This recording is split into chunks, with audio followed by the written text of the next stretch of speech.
வணக்கம் சவுக்கு மீடியா நேயர்களே.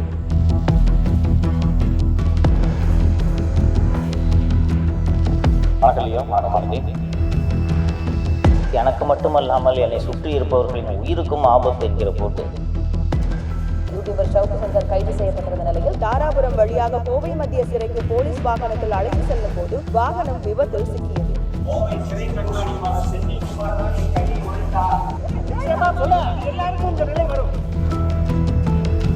சவுக்கு சங்கர் வீட்டுல கழிவு நீரை ஊத்தி சூறையாடி இருக்காங்க.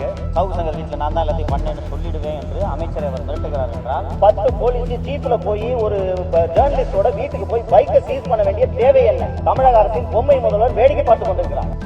வட சென்னையில் இருந்து என்னை கொலை செய்வதற்காக ஒரு ரவுடி கூட்டத்திடம் பொறுப்பை ஒப்படைத்திருக்கிறார்கள் என்ற தகவலும் வந்தது. எனக்கு இது குறித்தெல்லாம் அச்சம் இல்லை. என்னோடு துணை நின்ற வாசகர்கள், நேயர்கள், பார்வையாளர்கள் அண்ட் சவுக்கு மீடியாவுக்கு உறுதுணையாக நின்ற அத்தனை பேருக்கும் நான் இந்த நேரத்தில் நன்றியை தெரிவித்துக் கொள்ள கடமைப்பட்டிருக்கிறேன். நெஞ்சார்ந்த நன்றிகள்.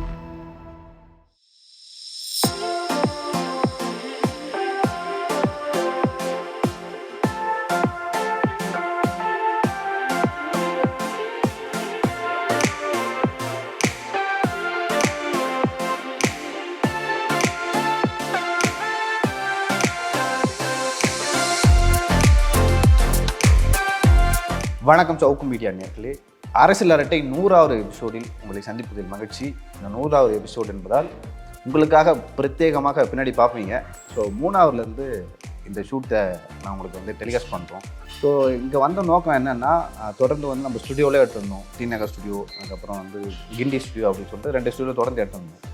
ஸோ 100வது சிறப்பு நிகழ்ச்சி என்பதால் இந்த நிகழ்ச்சியில் முழுக்க சவுக்கு மீடியா கடந்து வந்த பாதை, எப்படி ஸ்ட்ரகிள் பண்ணோம், எப்படி அதுலேருந்து மீண்டு வந்தோம், ஸோ இன்னும் என்னென்ன போராட்டங்களை சந்திச்சுட்டு இருக்கோம் அப்படின்னு சொல்லிட்டு பேச போகிறோம். வாங்க சார். வணக்கம் சார். வணக்கம். வாழ்த்துக்கள் 100வது ஷோ. நானே பேசுகிறேன் ஃபஸ்ட்டு, அதுக்கப்புறம் அவங்கள்ட்ட கேட்குறேன்.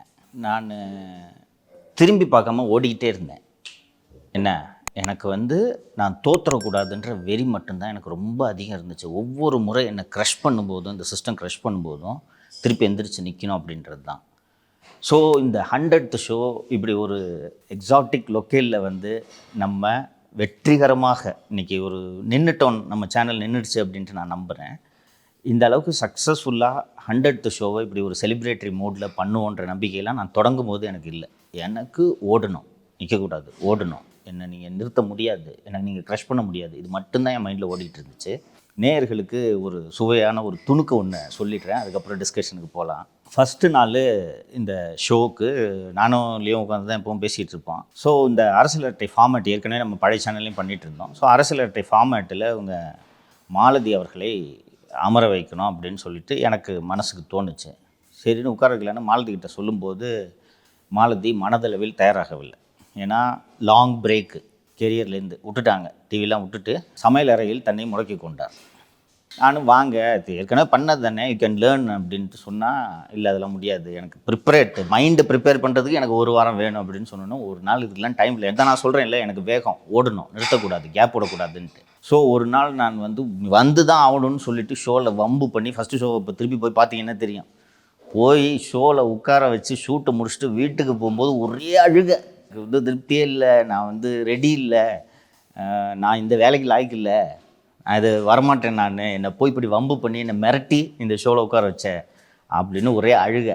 அப்புறம் போன உடனே ஒரு நாள் ஆக நம்ம வியூவர்ஸு மாலதிக்கு கொடுத்த என்கரேஜ்மெண்ட்டு தான் அவங்களுக்கு இந்த ஸ்ட்ரென்த்தை கொடுத்துருக்குன்ட்டு நான் நம்புகிறேன். ஐ trusted Malathi, I believed in Malathi. She didn't have faith in her talents, அவங்களோட திறமையில் அவங்களுக்கு நம்பிக்கை இல்லை அப்படின்ட்டு தான் நினைக்கிறேன் நான். அப்புறம் வியூவர்ஸை பார்த்தோன்னா உட்காந்து நைட்டு விடிய கமெண்ட்டை படிப்பாங்க. நைட்டு பூரா ஒரு கமெண்ட் விடாமல் எல்லாத்தையும் படித்து, ஐயோ என்னை திட்டுறாங்க, நான் கேள்வி கேட்குறேன், நீ லியோவை தடுக்கிற, நீ உனக்கு தெரியல அப்படின்லாம் சொன்ன உடனே நான் இதெல்லாம் பாருங்கள், பாசிட்டிவாக எல்லாத்தையும் எடுத்துக்கணும். மிக்ஸ்டு வியூஸ் வரும், ஜென்யூன் வியூஸ் வரும், பயஸ்டும் வரும். வேணுக்குன்னு உங்களை டிமாரலைஸ் பண்ணுறதுக்குன்னு கமெண்ட் திமுக ஐடிவிங்க வச்சு போடுவாங்க, இதே வேலையாக இருப்பாங்க, உனக்கு ஒன்றுமே தெரில, நீ மக்கு, அறிவில்லாமல் இருக்கிறேன்னு சொல்லுவாங்க. இதெல்லாம் லேர்ன். அப்போ அறிவில்லாமல் இருக்கேன்னா நான் அறிவை இன்க்ரீஸ் பண்ணிக்கிட்டு நான் கொஞ்சம் தயார்படுத்தி கொண்டு நான் பேசுவேன், அதற்காக நான் டிமாரலைஸ் ஆகிவிட மாட்டேன் அப்படின்றதில் நான் ரொம்ப பர்டிகுலராக கவனமாக இருந்தேன். தொடர்ந்து நான் இதை வலியுறுத்தியதன் காரணமாக அதுக்கப்புறம் என்ன நடந்துச்சுன்றது உங்களுக்கு தெரியும். சொல்லுங்கள் நீங்கள். அதான் ஒரே ஒரு நாள் வந்து ப்ரோக்ராம்க்கு வந்துட்டு போ அப்படின்னு சொன்னீங்க. ஆனால் வந்தோடனே லியோ வந்து இனிமேல் எப்போவுமே நெறியாளராக தொடருவார் அப்படின்னு சொல்லிட்டாங்க.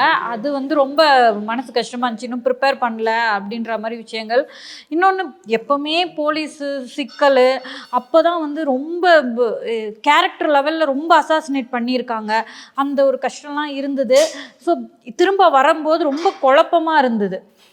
பட் நீங்கள் சொன்ன மாதிரி வியூவர்ஸ் கொடுத்த அவங்க குடும்பத்தில் ஒரு பொண்ணாக என்னை பார்த்தாங்க. அதுதான் என்னை வந்து அடுத்த கட்டமாக நம்ம போகணும் அப்படின்னது. அதுக்கப்புறம் நம்ம மேலே போட்ட வழக்குகள். ஸோ இதுக்கப்புறம் there is no going back அப்படின்னு எனக்கு புரிஞ்சிருச்சு. ஞானசேகரன் வழக்காக இருக்கட்டும், அதில் எவ்வளோ விஷயங்கள் மறைக்கப்பட்டது. இது மாதிரி தொடர்ந்து நடந்துட்டு இருக்கிறதுனால யூனிவர்ஸ் என்ன இதுக்காக தேர்ந்தெடுத்திருக்கு. வரலாறு முழுக்க பார்த்திங்கன்னா அதிகார வர்க்கம் இருக்கும், கிளர்ச்சியாளர்கள் இருப்பாங்க, மக்கள் இருப்பாங்க, எல்லாமே. ஸோ இந்த யூனிவர்ஸ் நம்மளை ஒரு கிளர்ச்சியாளராக தான் தேர்ந்தெடுத்திருக்கு அப்படின்றத புரிஞ்சுக்கிட்டு நான் என்னோட பணியை பார்க்க ஆரம்பிச்சிட்டேன். லியோ பற்றி லியோ பேசுகிறதுக்கு முன்னாடி நான் ஒரு விஷயத்த சொல்லிடுறேன். லியோ கிட்ட லியோ பார்த்து ஐ வாஸ் ரியலி சர்ப்ரைஸ்ட். ஏன்னா பயன்றது எல்லாருக்கும் இருக்கும். அதுவும் குறிப்பாக போலீஸை பார்த்தா எல்லாருக்கும் பயம் இருக்கும். அண்டு லியோ எந்த தப்பும் பண்ணலை. ஸோ லியோ வந்து போய் ஒரு நிறுவனத்தில் வேலைக்கு போகலான்றதுக்காக தான் வர்றாரு. அவர் ஏற்கனவே ஐபிசியில் இருக்கும்போது தான் லியோ, அதுக்கு முன்னாடியே பழக்கம் எனக்கு. அதுக்கப்புறம் ஐபிசியில் இருக்கும்போது தான் நாங்கள் நெருங்கி பழக தொடங்குகிறோம். அதுக்கு பிறகு லியோ வேலைக்கு வரணும்னு சொன்ன பிறகு நம்ம சந்தித்த இந்த வழக்குகள்லாம் பார்த்து லியோ பயந்துருவாருன்னு தான் நான் நினச்சேன். எல்லோரும் என்ன நினைப்பாங்க, போனவர் வேலை மாதம் ஏதோ ஒரு சம்பளம் கிடைக்குது போனோன்ட்டு இல்லாமல் வேலை செய்கிறதுனால வழக்கு வர்றதுன்றது யாராக இருந்தாலும் இயல்பாக டிமாரலைஸ் பண்ணும். ஹாரஸ்மெண்ட்டு ஒரு எஃப்ஐஆர் போட்டு அதோடு முடிஞ்சிருச்சுன்றது கிடையாது. கோர்ட்டு கேஸு கண்டிஷன் கையெழுத்துன்னு அலையணும்.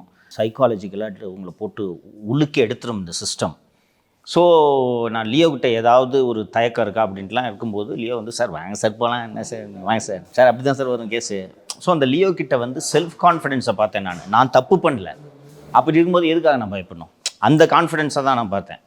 நான் எந்த தப்பும் பண்ணாதப்போ நான் ஜேர்னலிசம் பண்ணுறதுக்காக நீங்கள் என்ன ஹாரஸ்மெண்ட் பண்ணிங்கன்னா நான் விட மாட்டேன். நான் சங்கர் கூட நிற்பேன், சவுக்கு மீடியா கூட நிற்பேன். இது எங்கள் மீடியா, நாங்கள் பண்ணுவோன்றது தான்.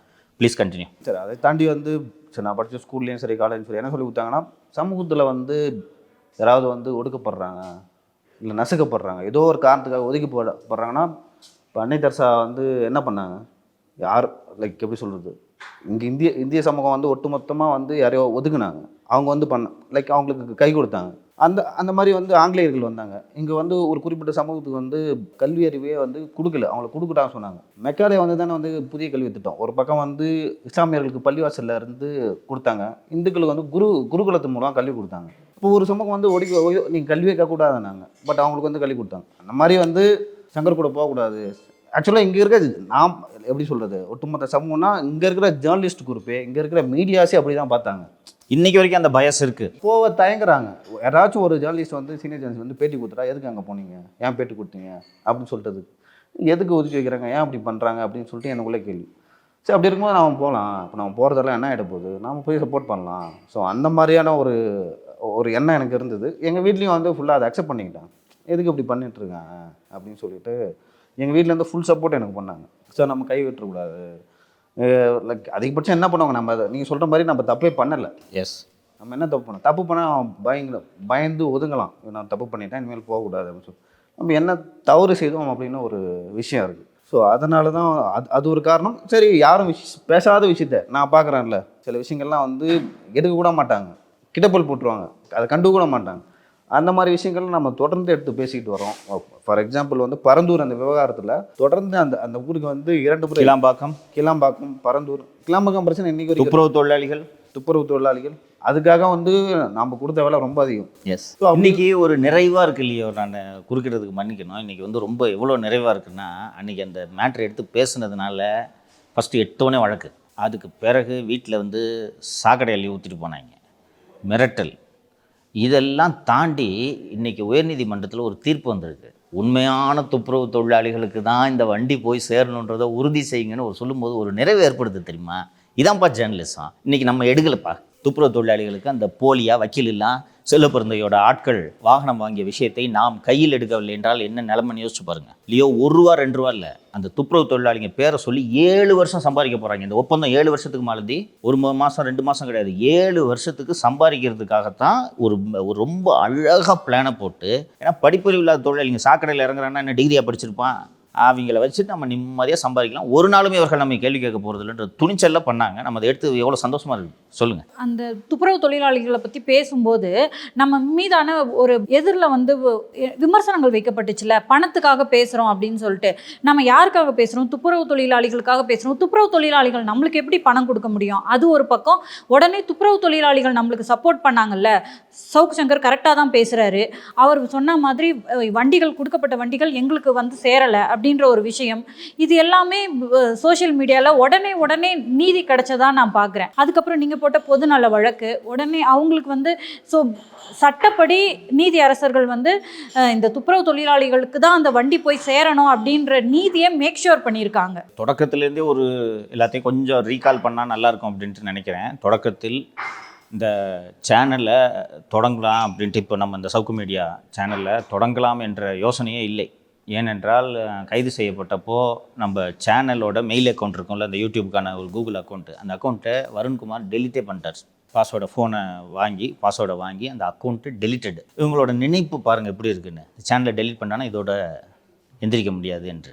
அதற்கு பிறகு கட்டிடம் இல்லை, நான் வீடு சீல் வைக்கப்பட்டிருக்கு, அலுவலகமும் சீல் வைக்கப்பட்டிருக்குன்ற புரிதலோடு நான் இருந்து கொண்டிருக்கிறேன். கிட்டத்தட்ட 3 மாதம் ஆயிடுச்சா. 3 மாதம் கழித்து நான் வழக்கறிஞர்கிட்ட, சார் நான் சும்மா இருந்துட்டுருக்கேன், ஆஃபீஸை கொஞ்சம் திறந்து கொடுங்க என்று வழக்கறிஞர்கிட்ட கேட்டபோது, வழக்கறிஞர் போய் அந்த இதில் சீல் ஒட்டியிருப்பாங்க, அதை ஒரு ஃபோட்டோ எடுத்துகிட்டு வான்னு சொல்கிறாரு.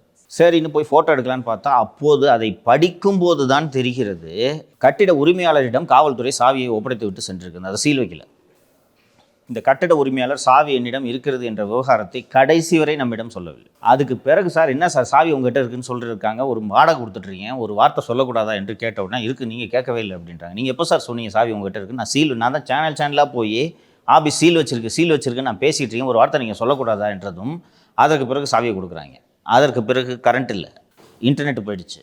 திருப்பி இதெல்லாம் வாங்கி தொடங்கி சேனல் நடத்த ஆரம்பித்த உடனே பொறுக்கலை போலீஸ்க்கு போய் அந்த ஓனருக்கு கடுமையான அழுத்தத்தை கொடுத்து. இன்னொன்று, எனக்கு அந்த ஃபஸ்ட்டு நம்மளோட ஒரிஜினல் சேனல் டெலீட் ஆன உடனே புது சேனல் ஸ்டார்ட் பண்ணுன்ற ஐடியாலாம் கிடையாது. நான் போய் மற்ற சேனல்ஸில் பேசிக்கிட்டு கோர்ட்டில் கேஸ் போட்டு அந்த பழைய சேனல் ரெக்கவரி எப்படி பண்ணுறதுன்றது யோசனையிலே இருந்தேன் நான். அப்போது தான் நான் ஒரு சில சேனலுக்கெல்லாம் போகும்போது காவல்துறை அந்த சேனல்ஸ்க்கு ஃபோன் பண்ணி மிரட்டி, இவனை இன்டர்வியூ எடுக்காதீங்க, சில இன்டர்வியூஸ் ஃபார் கில்டு. நான் போய் பேசிட்டு, அதுவும் குறிப்பாக காவல்துறை பற்றி பேசிட்டு வருவேன். போயிட்டு வந்தோடனே இன்டர்வியூ வராது, என்ன ஆச்சு அப்படின்னு கேட்டானா, இல்லை சார் அது வேணான்றாங்க மேனேஜ்மெண்ட்டில், போலீஸை தொடாமல் பேசுன்றாங்க.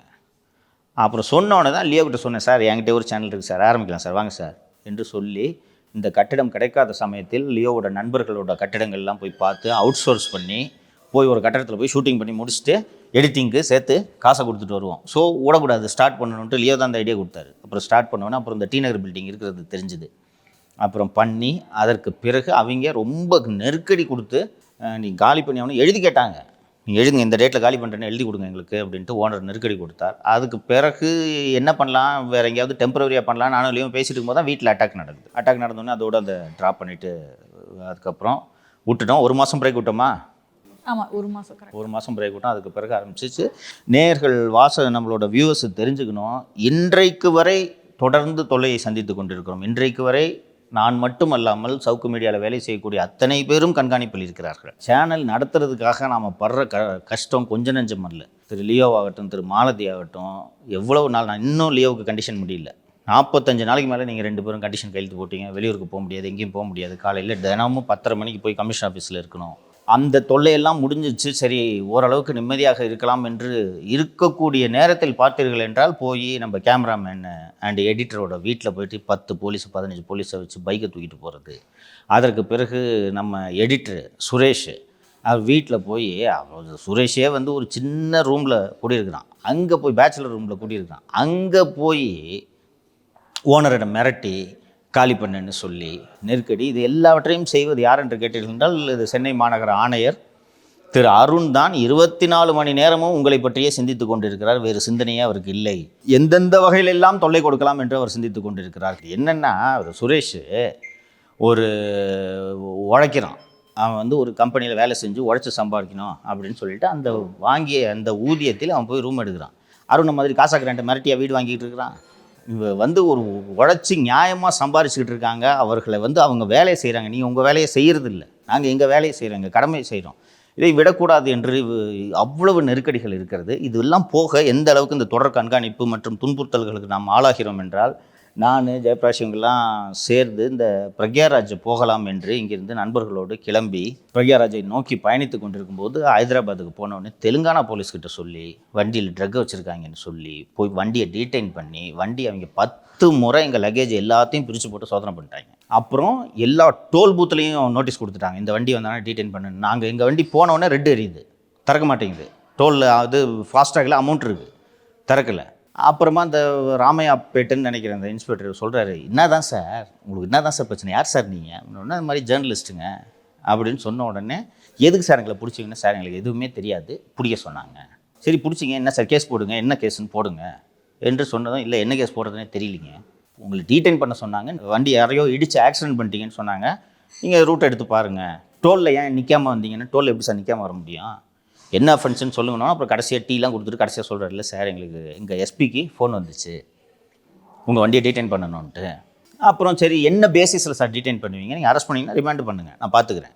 என்ன பேசிஸில் டீடைன் பண்ணுவீங்கன்னு சொன்ன உடனே சும்மா பேருக்கு பொல்யூஷனுக்கு இல்லை அப்படின்னு சொல்லிட்டு ஒரு 1000 ரூபாய் ஃபைனை போட்டுட்டு அனுப்பி விட்டாங்க. இது போல் இவ்வளவு தொல்லைகளை தொடர்ந்து சந்தித்து கொண்டு தான் இருக்கிறோம். அதுக்கு பிறகு இன்னைக்கு வரைக்கும் குடியிருக்க வீடு கிடைக்கல. அடுத்தது கைது சார், அந்த 1 மாத கைது. ஆக்சுவலாக பிடி வாரண்ட் எதுக்குன்னா, அக்யூஸ்டு போய் ஒளிஞ்சுப்பாங்க, அவங்கள நீதியரசர் முன்னாடி கொண்டு வந்து நிறுத்தணும். பட் நம்ம விஷயத்தில் என்ன நடந்துச்சுன்னா, நீங்கள் நீதியரசர் முன்னாடி வந்துடக்கூடாது, அதுக்கு முன்னாடி உங்களை டீடைன் பண்ணி உங்களை முடக்கணும் அப்படின்றது அந்த கைதோட நோக்கம். அந்த கைது மதுரை நீதிமன்றத்தில் வாரண்ட் பிறப்பிக்கப்படுகிறது. அந்த வாரண்ட்டை நீதிமன்றம் சம்பந்தப்பட்ட தேனி காவல்துறைக்கு கொடுத்து, தேனி காவல்துறை தான் என்னை கைது செய்ய வேண்டும். ஏன்னா கோர்ட்டு தேனி போலீஸ் தான் ஆத்தரைஸ் பண்ணுது. பட் நம்ம ஆஃபீஸில் டி நகர் ஆஃபீஸில் ஷூட்டு முடிச்சுட்டு லஞ்சுக்கு போகலான்ட்டு கிளம்புறோம். 1 மணி நேரத்தில் தேனாம்பேட்டை அசிஸ்டன்ட் கமிஷனர் ஆரோக்கிய ரவீந்திரன் என்பவர் அந்த திருடின ஏற்பாடு இன்னும் கொடுக்கல வந்தாலும் அண்டு அலுவலகத்தில் வைத்து அங்கே என்ன கைது செய்து, இது சட்டவிரோத கைது, சட்டவிரோத காவல். அண்டு நமது வழக்கறிஞர்கள் நீதிமன்றத்தில், மதுரை நீதிமன்றத்தில் எத்தனை மணிக்கு வாரண்ட்டு காவல்துறையிடம் கொடுக்கப்பட்டது, வாரண்ட்டை எந்த வடிவத்தில் காவல்துறையிடம் கொடுக்கப்பட்டது. ஏன்னா அந்த வாரண்ட்டை கையில் வாங்கிட்டு அந்த தேனி இன்ஸ்பெக்டர் தான் என்னை அரெஸ்ட் பண்ண முடியும். ஸோ இதற்காகலாம் டீட்டெயில்ஸ் வேணும், எங்களுக்கு கோர்ட்லேருந்து காப்பீஸ் கொடுங்கன்னு கேட்டால், கிட்டத்தட்ட இது நடந்தே 6 மாதம் ஆகிறது அல்லவா, 6 மாதமாகி இன்னைக்கு வரைக்கும் அந்த காப்பீஸ் கொடுக்கல. என்னென்னா வாரண்ட் கொடுத்தது தேனி இன்ஸ்பெக்டருக்கு, அண்டு என்னை கைது செஞ்சது Teynampet AC. Theni inspector night 11:30 மணிக்கு பண்ணுறாரு. ஏன்னா அவர் தான் அந்த வாரண்ட்டை கையில் எடுத்துகிட்டு வரணும், காட்டுறாரு. கிட்டத்தட்ட 13-14 மணி நேரம் தேனாம்பேட்டை உதவி ஆணையர் அலுவலகத்தில் சட்டவிரோதமாக நான் அடைத்து வைக்கப்படுகிறேன். கரெக்டாக அவங்க பிளான் பண்ணது போல் எடுத்து அங்கே மதுரைக்கு கொண்டு போய் நீதிமன்றத்தில் ப்ரொடியூஸ் பண்ணோன்னே ஒரு ஜட்ஜு அப்பேர் ஆனதை கணக்கில் எடுத்துக்காமல் ரிமாண்ட் 2 நாள் ரிமாண்டு 3 நாள் ரிமாண்டு பண்ணுறார். அந்த 3 நாட்களுக்குள் நான் சிறையிலிருந்து வெளியே வந்து விடக்கூடாது என்பதற்காக அந்த சமயத்தில் தான் துப்புரவு தொழிலாளிகளை இழிவாக பேசிட்டேன்ற ஒரு வழக்கு, அப்புறம் வாராகி மீது இருந்த வழக்கை பற்றி நாம் பேசணும்னு சொல்லிட்டு நம்ம 3 பேர் மேலேயும் வழக்கு, அதுலேயும் நான் கைது செய்யப்படுகிறேன். அதில் ஒரு வழக்கில் ரிமாண்ட் பண்ண முடியாதுன்றாரு, 2வது வழக்கில் நான் கைது செய்யப்படுகிறேன். ஒரு 35 நாள் ஆகுது. ஒன்றும் இல்லாத வழக்கு, யூடியூப்பில் இன்டர்வியூக்கு பேசுனாங்கன்ற இந்த வழக்கில் வெளியில் வரதுக்கு 35 நாள் ஆச்சு. 35 நாள் ஆனவுடனே வெளியில் திருப்பி நம்ம ஸ்டார்ட் பண்ணுறோம். இவங்களோட என்ன இப்படி திருப்பி போட்டு லாக் பண்ணிங்கன்னா முடிச்சு கதை, எந்திரிக்க மாட்டான், என்ன பண்ணுவான்னு சொல்லிட்டு திருப்பி ஸ்டார்ட் பண்ணுறேன், திருப்பியும் பேசுகிறேன். இதெல்லாம் முடிஞ்சு தொடர்ந்து பேசிகிட்டு இருக்கான்ன்றது தான். ஸோ நீ பேசுகிற, உனக்கு சப்போர்ட்டிங் டீமை நாங்கள் காலி பண்ணுறோம் பார்க்குறியான்னு சொல்லிட்டு தான் ஜெயபிரகாஷ்க்கு, சத்தியமூர்த்திக்கு, சுரேஷுக்கு இந்த வண்டியை தூக்குறது, வீட்டு ஓனர்கிட்ட போய் சொல்லி காலி பண்ணுறது, இந்த வேலைகளை. இது இப்போது நமக்கு வாடகை வீடு கொடுத்துருக்கக்கூடிய, அலுவலகம் கொடுத்துருக்கக்கூடிய அவர் அரசியல் பிரமுகர் என்பதால் அவரை மிரட்ட முடியாத காரணத்தால் எதுவும் செய்யலை. அங்கேயும் போய் தொடர்ந்து மிரட்டல் வந்ததுன்றது உங்களுக்கு தெரியும். தொடக்கத்தில் நாம் அங்கே ஷோ பண்ண ஆரம்பித்த புதுசில் அங்கே தொடர்ந்து மிரட்டினாங்க. மிரட்டி அவங்களுக்கு தெரியல அரசியல்வாதி காவல்துறை எப்படி ஹேண்டில் பண்ணணும்னு தெரியும். ஸோ அதனால் அவங்க மிரட்டலுக்கு அஞ்சலை, அவங்க இங்கே தான் இருப்பாங்க அப்படின்னு சொல்லிட்டாங்க. விசாரித்து பார்த்தால் இதற்கென்று பிரத்யேகமாக ஒரு டீமை அருண் வச்சிருக்கார். அங்கே நம்ம அந்த அலுவலகம் இருக்கக்கூடிய ஜூரிஸ்டிக்ஷனுக்கு இணை ஆணையராக இருப்பவர் சிபி சக்கரவர்த்தி என்று இப்போது தான் மாற்றலாகியிருக்கார். சிபி சக்கரவர்த்தி என்று ஒருத்தர், அவர் நான் பண்ணல, என்னோட டீம் இங்கே போகலன்றாரு. மாநகர உளவுத்துறையை கேட்டால் அவங்க அனுப்பலன்றாங்க. அப்புறம் மற்ற அதிகாரிகளிடம் விசாரித்து பார்த்தபோது இதற்கென்று அருண் பிரத்யேகமாக ஒரு டீமை வைத்திருக்கிறார். இவங்களை சுரேஷ் வீட்டுக்கு போனது, சத்யாவோட இப்போ பைக்கை தூக்குனது, இதெல்லாம் இந்த டீம். ஸோ இவ்வளவு ஹாரஸ்மெண்ட் எல்லாம் கடந்து தான் இது போக தமிழகம் முழுக்க நீதிமன்றங்களுக்கு நான் செல்ல வேண்டும். உங்களுக்கு தெரியும், கோவை நீதிமன்றம், மதுரை நீதிமன்றம், நேற்று கூட மதுரை நீதிமன்றத்துக்கு சென்று விட்டு தான் வந்தேன். ஸோ இவ்வளவு ஹாரஸ்மெண்ட்டு, இது எல்லாமே என்ன காரணம் என்றால், மற்றவங்களை மாதிரி நீ வாயை மூடிட்டு சொல்கிறத கேட்டுட்டு போ, உனக்கு என்ன பிரச்சனை, திமுக ஜால்ரா போட்டு போ, போலீஸை பற்றி பேசாத, போலீஸ் என்ன வேண்டுமானாலும் செய்யும், யார் அந்த சாரை காப்பாற்றும், நீ பேசாதே, இல்லைன்னா அண்ணாமலை மாதிரி ட்ரையல் முடிஞ்ச பிறகு பேசு, விசாரணை நடந்துட்டு இருக்கும்போது எதுக்கு பேசுகிற என்று இவ்வளவு நெருக்கடிகளுக்கு மத்தியில் நாம் இந்த 100வது ஷோ நடத்துறதுன்றது எனக்கு உள்ளபடியே மகிழ்ச்சியாக இருக்கிறது.